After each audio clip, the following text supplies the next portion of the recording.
Welcome back to the channel, guys. So in today's episode, I'm going to go over the process that I went through to create these window boxes for the windows in my basement, and as well as how I trimmed them out and finished them. So I'll have a few tips and tricks that helped get a good final result, and share those with you. So please consider subscribing if you find the content helpful or entertaining for yourselves. That'll help me out a lot with the YouTube algorithms if you can give the video a like as well, as I try to grow this channel and get it to the point where I might be able to monetize it. I think that's the sort of the ultimate goal for the channel, is to be able to share my experiences with you guys and show you some of the tips and tricks that I've found as I've sort of fumbled my way through different projects, so that projects for yourself can go a little bit smoother. And so if you do give it a like, that does help with the algorithm. That will get the videos out to more people, and ultimately the more people that can view it, I can hopefully share my knowledge with or my findings anyways with more people out there on the internet. So very much appreciate that. So without further ado, we'll get on with the build, and I'll show you how I created these window boxes for the basement.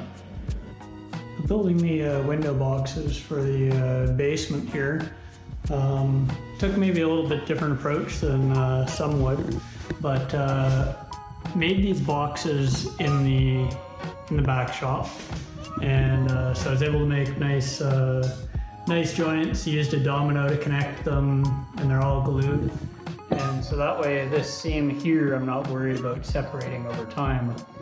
Now in order to slip it into the channel, which is built into the window here, on the opposite side, on the back side, I put a 1/4 inch roundover on it, and that just allows it to slip in a little bit easier. And then to get this edge in, to get it in nice and tight, I was just using a putty knife to kind of pry in between here and the MDF, and was able to maneuver it enough so that you could slide it in. So does give you great joints all the way around, so everything is really nice and tight. And then I just went through and shimmed it and nailed it around so that it doesn't move and is fully supported. And then of course the trim will go here, and then I just did I believe this is an 1/8 inch roundover bit on the inside to clean that up.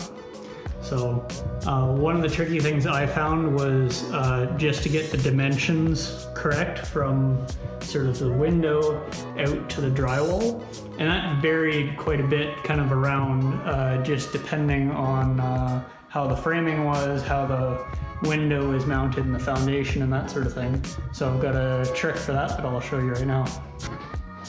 So when I initially made these boxes, I made them proud by at least a 1/4 inch. And so then when I mount it and I've got it in the position that I want it, I can just take a razor blade out of its holder, hold it up against the wall, and then run it along the wall. And then that would give me a mark on the MDF where I can then take it out to the shop and with a track saw cut that all the way around. And so I've got that line all the way around the perimeter that I can follow on all 4 sides. So then once I cut it, then I'll do my 1/8 inch roundover bit on this face here, and then bring it back and install it, and then it will be fully flush with the drywall all the way around. This is the finished window box. So now everything's all the trim's on, and I've painted the MDF. So I did spray this with a Fuji turbine sprayer. So there's 1 coat of primer, and then sanded that down, and then did I believe there's 2 coats of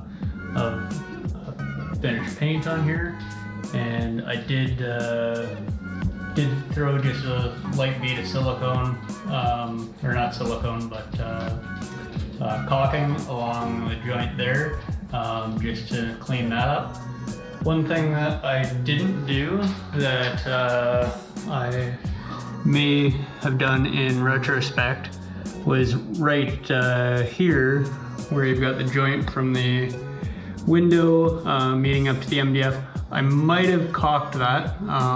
I've still got some cleanup to do, but it isn't really giving me the perfect result that I would like. So you can still see that there's a bit of a shadow there, just where there is a gap.